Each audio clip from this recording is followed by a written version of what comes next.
Mi nombre es David Valenzuela y yo voy a hablar sobre las arquitecturas paralelas o también conocidas como la computación paralela. Este es un proceso en el cual se realizan muchas instrucciones de forma simultánea.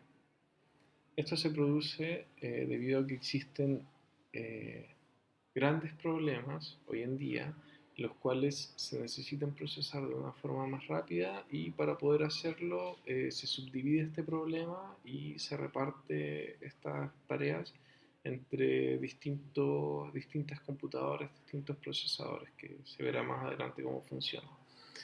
Existe el paralelismo a nivel de bit, a nivel de instrucción, a nivel de datos y a nivel de tareas. Esto se analizará después en la arquitectura de lo que es la computación paralela. Bueno, también todo esto nace debido a las limitaciones físicas que hoy en día existen en la frecuencia de los procesadores. También cabe destacar de que el nivel de paralelismo de una computadora se clasifica según su procesador, o sea, puede ser un procesador ya sea multinúcleo o multiprocesador.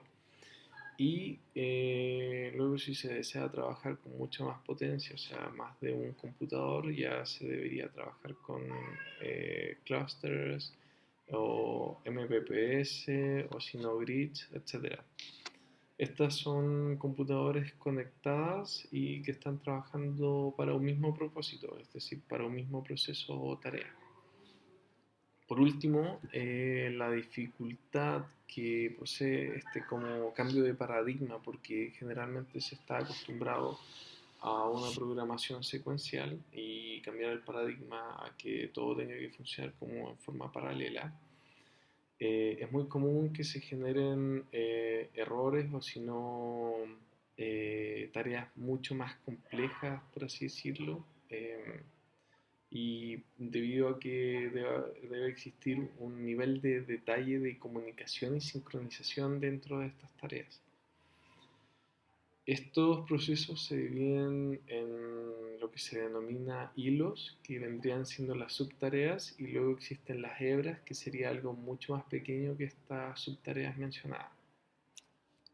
Bueno, ¿para qué sirve? En realidad el que es ya lo responde, procesa muchas instrucciones de manera simultánea, asigna tareas a distintas unidades de proceso, aumenta la velocidad de procesamiento de un sistema de computadoras y todo esto con el fin de reducir el tiempo de ejecución de todas estas tareas. Bueno, con respecto a la arquitectura, como se había mencionado, existe a nivel de bit. El nivel de bit se ha ido aumentando a través de los años, que en realidad es el aumento del tamaño de la palabra, el cual reduce el número de instrucciones que el procesador debe ejecutar para procesar una operación en variables cuyos tamaños son mucho mayores a la longitud de palabra. Esto se explica, por ejemplo, si es que uno tiene una instrucción que es de 16 bits y se está tratando de procesar con un procesador de 8 bits, tendría que ejecutarse en dos instrucciones, 8 más 8, 16, y ahí recién ejecuta la tarea. No así, por ejemplo, un procesador de 16 bits que podría ejecutarlo en un solo paso, igual así uno de 32 y 64. Luego tenemos la arquitectura a nivel de instrucción. Estas instrucciones se reordenan y se combinan en grupos que luego se ejecutan de forma paralela. Se pueden dividir en cuatro categorías: el SISD, el SIMD, el MISD y el MIMD. El primero es un flujo único de instrucciones y de datos en el cual la CPU posee un control sobre todas estas tareas que se están realizando en la computadora y extrae de manera secuencial todas las instrucciones del programa desde la memoria. Luego tenemos un flujo único de instrucciones, pero en un flujo de múltiples datos. O sea, existen distintas tareas sobre distintos datos o, si no, puede ser la misma tarea también sobre distintos datos. Luego tenemos el flujo múltiple de instrucciones con un flujo único de datos, o sea, es muchas instrucciones ejecutándose de forma paralela en un único dato. Y luego, por último, tenemos el flujo múltiple de instrucciones en un flujo múltiple de datos, que son varias instrucciones que se ejecutan igual de forma paralela y en múltiples datos. Luego tenemos la arquitectura a nivel de datos, que en realidad son instrucciones que se ejecutan en paralelo, pero su conflicto son las variables, puesto que tiene que terminar una para poder pasarle la variable a la otra función para que se pueda ejecutar. Por último, tenemos la arquitectura a nivel de tareas, que este sí ya se puede ejecutar de forma simultánea, paralela, no depende de los datos, y estas forman, son tareas que forman parte de ya en sí un programa con una solución determinada. ¿Qué tipo de problemáticas resuelve? Se puede aplicar a varios ámbitos. Yo voy a mencionar algunos de ellos. Por ejemplo, el diseño y automatización de proyectos de ingeniería, como lo es cuando múltiples máquinas están haciendo distintas acciones, pero de forma simultánea, no sé, por ejemplo, en una fábrica de chips, por nombrar algo. También tenemos en el ámbito de la medicina, en donde, por ejemplo, se requiere las métricas o la medición del estado de un paciente y son varias. Entonces, esta especie de análisis al paciente se tiene que estar realizando de forma simultánea. Eh, Tenemos también el área militar, que puede ser, por ejemplo, en el área de la logística, donde se está analizando, eh, no sé, algo, algo que se necesita a poco tiempo para obtener resultados y claro, se puede usar la computación en paralela. También tenemos en el cine los efectos visuales y la animación 3D, que también se necesita toda esta renderización de gráfico a un nivel paralelo. También tenemos el comercio electrónico, que es, por ejemplo, cuando existen páginas web como los e-commerce, que pueden recibir en ciertas instancias muchas peticiones por parte de los usuarios, y este sistema tiene que ser capaz de responder, uno, para que no se caiga la página, y otro para dar buena experiencia al usuario. Entonces, debe poder realizar múltiples transacciones de forma paralela, de repente quizás en un mismo segundo. También esto es aplicable a la mega base de datos, por ejemplo, lo que es Google, YouTube o RapidChat o cualquier página que en realidad necesite de funciones que se ejecuten de forma paralela, porque tienen millones de peticiones quizá en un segundo por múltiples usuarios en todo el planeta. En las alternativas de hardware tenemos el hardware de memoria y comunicación, que es cuando es posible compartir la memoria principal de una computadora. Esto quiere decir que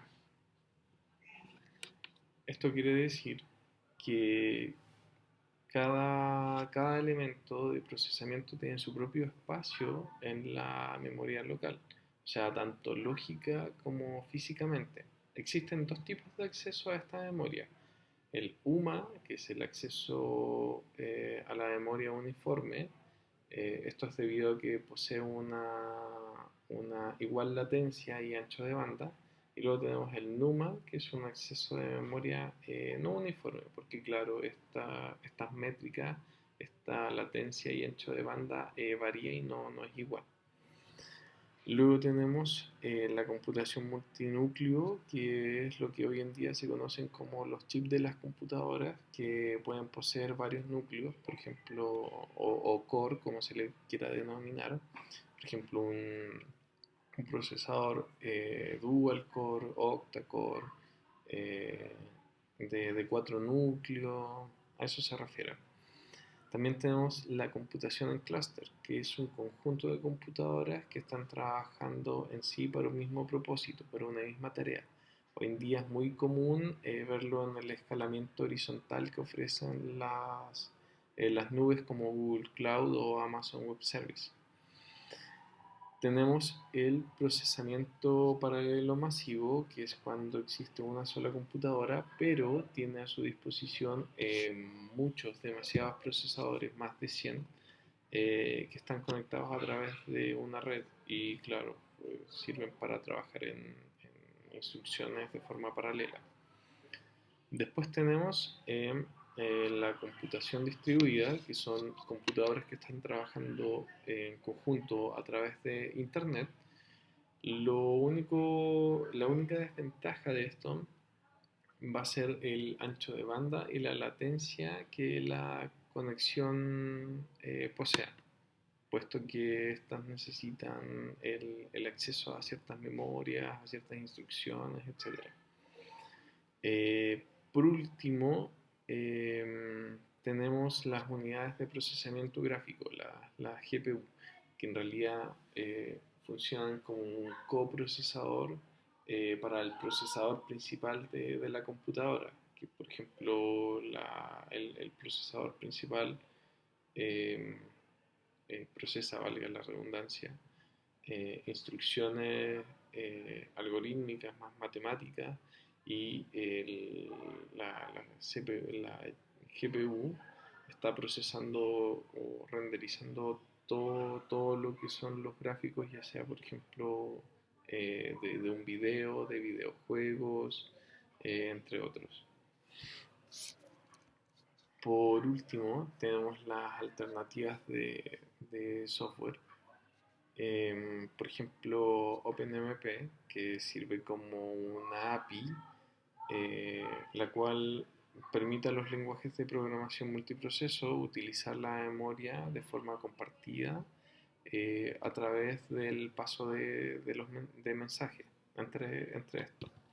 También tenemos la paralelización automática, la cual se refiere a que convierte un código que es de forma secuencial a uno que sirva para que se generen instrucciones en paralelo. Esto en sí lo único que hace es quitar esa carga al programador de tener que pensar cómo realizar estas acciones secuenciales en paralelo y, claro, lo hace de forma automática en vez de manual. Por último, tenemos el lenguaje Haskell, que es un lenguaje dirigido a este tipo de paradigma. Se le conoce como un lenguaje estandarizado de multipropósito que es funcionalmente puro, tiene una evaluación no estricta y memorizada y una fuerte tipificación estática. En sí posee un código simple y tiene altas prestaciones para lograr un gran potencial. Y bueno, eso sería mi presentación sobre la arquitectura paralela.